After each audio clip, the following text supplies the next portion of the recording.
No, just to reflect a little bit on the season. Obviously, it was it was a disappointment all overall. It was extremely tough at the start, because of the not having Drew in the Drew situation, and it's kind of one of those things that you can't do anything about. And in his case, it was really disappointing because it was the first time where he was going to be really healthy and be able to go to training camp and get through it. And then obviously the family situation came up, and that will always be first. And if anyone know the Bensons and how they operate, it was going to be a situation where they were going to allow Drew time to decide, what was best for him to come back. And that's exactly what happened. So, we started right behind the eight ball again, and getting Drew back. Obviously, we played good basketball, and really kind of fell into a situation where I thought we were playing, well enough that we were going to be a playoff team, and then some injuries here and there, and then all of a sudden, obviously we made the trade for Cousins, and that's like a whole nother season. You got to try to make adjustments for him, and he's got to try to make adjustments. And by the way, I thought he went out of his way to try to do everything he possibly could to make this work. And we played well, and then obviously at the end, not having those guys out there, we struggled the last 4 games. But up until then, I thought we were playing really good basketball, and I think you can see that those two guys can work together, and I think they can be very effective together. With that, I'll take any questions anyone has. Alvin, how much are you going to have to change, or will you have to change in the offseason how you all play? Did you have to kind of throw it together there on the fly, and will you change it all? No, I don't think we're going to have to change that much. He is a, if you're speaking of DeMarcus and how we're going to integrate him into what we're doing, he's a very, very talented guy. He has the ability to step out on the floor. He's an excellent passer. Shoots almost 36% from 3. So all of those things are things that that we were just adding a player that could do the things that we wanted him to do anyway. And we talked on the lines of he had nagging injuries here and there. So to me, the only thing that he has to do coming back in to make it work and fit in is just to be physically in great shape from a conditioning standpoint, and I think he'll do that. Is there anything you feel like you need, if you have your druthers, what would you like to add? Oh, I think we added some, high-low situations, which both those guys are very, very capable of posting up, or both of those guys are very capable of throwing the ball inside to the other. So I think those kind of situations work. I think, we also incorporated a few things like on free throw situations, already putting him down there where it puts a lot of pressure on the defense where you can throw the ball right into him before any double teams and anything happens. So there are some things that we'll continue to work on. But all in all, I think that he's a talented enough guy. He's, in my opinion, he's the best player at this position in the league. So. What pieces do you think this team is missing to take that next step? Well, I think we have to be able to shoot the ball consistently because obviously those guys are going to create double team situations, and when that happens, in order to alleviate the double teams, you're going to have to be able to knock down shots. So. We got to be able to shoot it consistently, and not really from 3. We got to be able to shoot it consistently from the perimeter in order to take away the double teams. And if we can do that, then I think we'll be fine. I think we got to get more consistent in our play, especially down the stretch, execution and things like that. I think we got to be a little better than we were this year at that, where we're making plays, and especially at home. And if you look around this league, all the teams that have, the better records are really, really good at home. I see Golden State, they're 30, I think they're 36-5 at home. And you look at San Antonio and you look at, the teams that have the records, the Clippers and Cleveland and, Boston and things like that. You have to establish a home court advantage. And when you do that, that's going to involve winning some close games. And I thought we let some of the games get away at home that really hurt. How closely would you be involved with Dell and the rest of the upper management team in setting your personnel priorities, not just with Drew, but with filling out positions on the roster? Oh, I think we're very much involved, and we talk about it and discuss it and talk about certain players and how they would fit in. So, yeah, I'm involved with that, all the way to the decision is made. As far as Drew Holiday in free agency, Dell obviously says it's a huge priority. Do you have to draw a fine line, though, of knowing that he may explore what's out there while also maybe looking at other players who could potentially replace him? Oh, yeah, well, I think everyone does that. You can't I mean, he is our priority, make no mistake about it.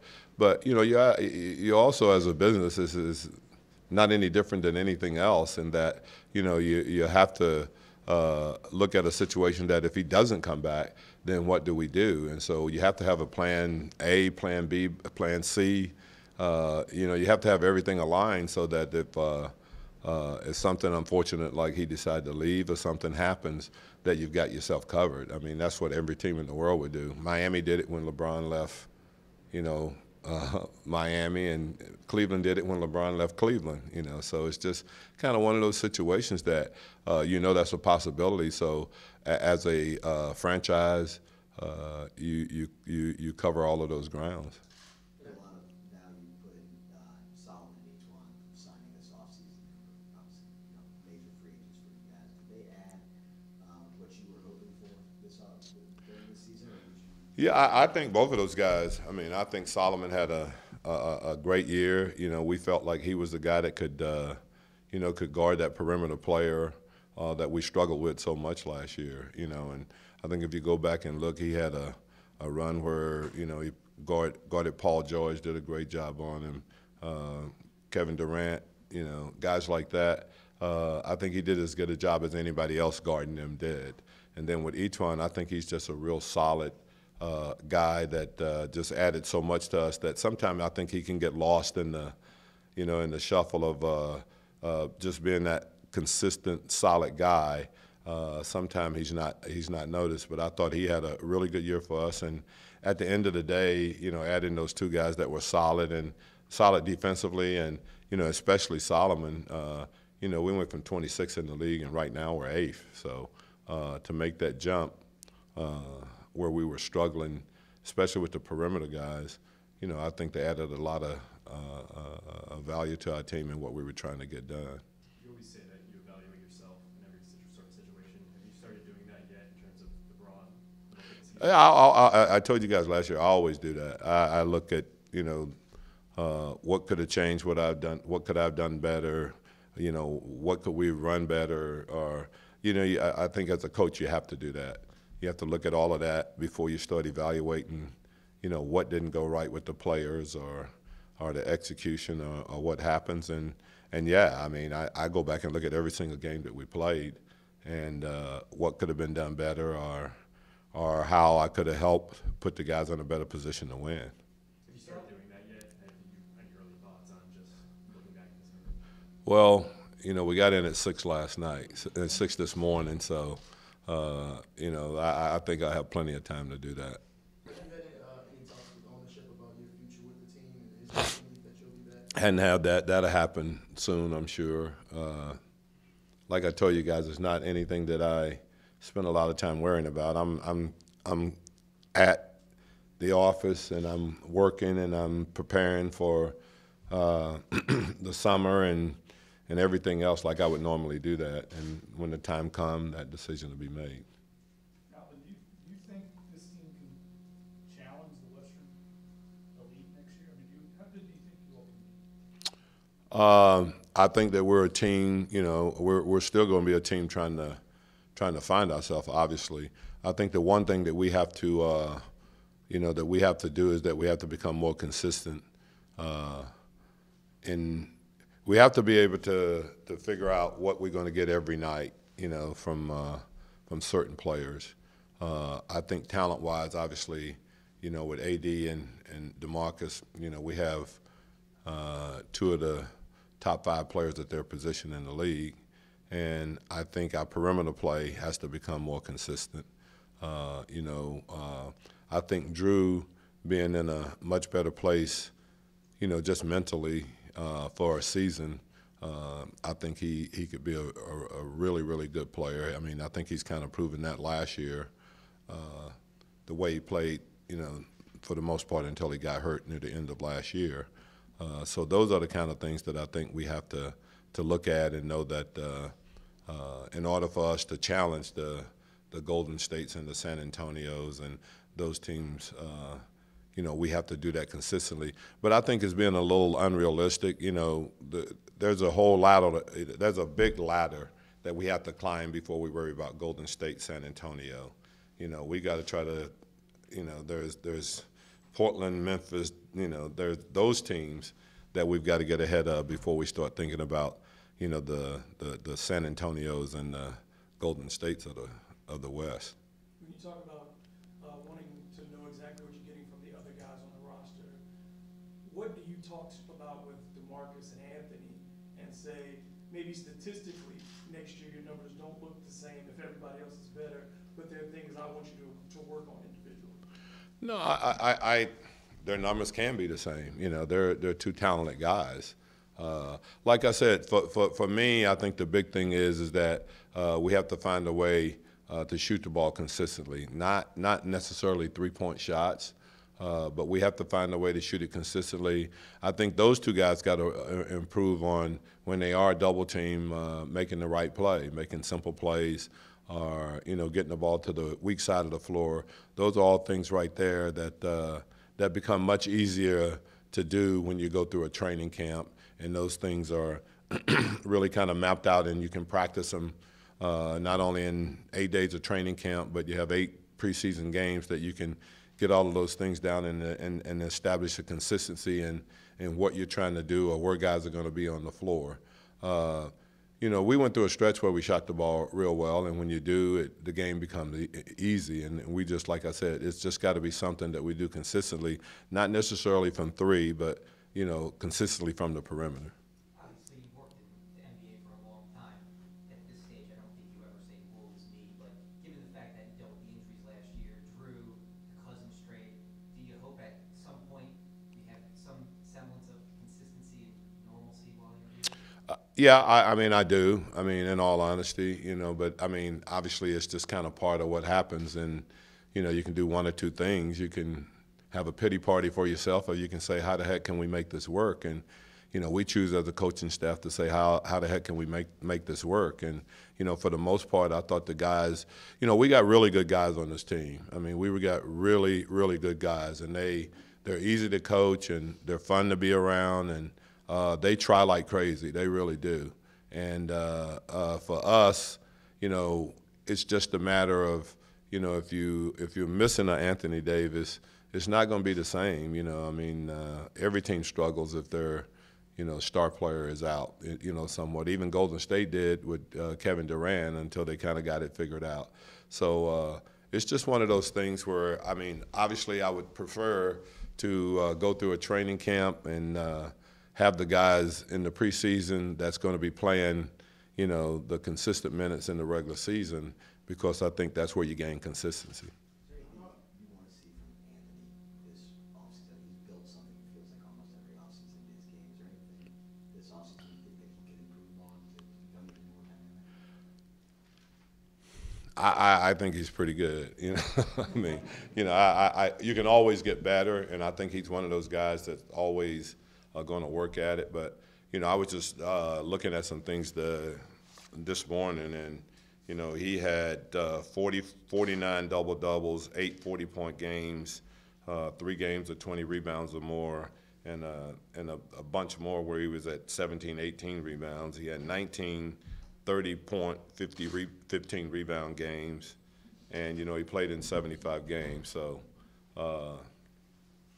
I'd take that from him. How frustrating as a coach is that to spit out all those numbers and he's not even in the MVP conversation? Well, yeah, we talked about that. He's not in the MVP conversation because in order to be in that conversation, you have to have wins.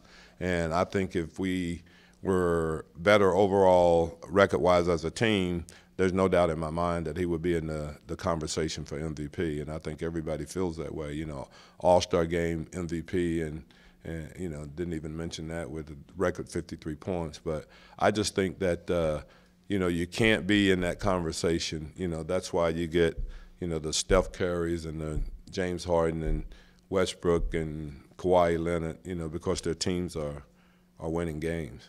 How hard is it to kind of evaluate the season, considering how much the team changed, you know, before Drew came back, after Drew came back, before the DeMarcus trade, after the DeMarcus trade? How do you kind of prioritize, you know, the way you're going to look back at the season?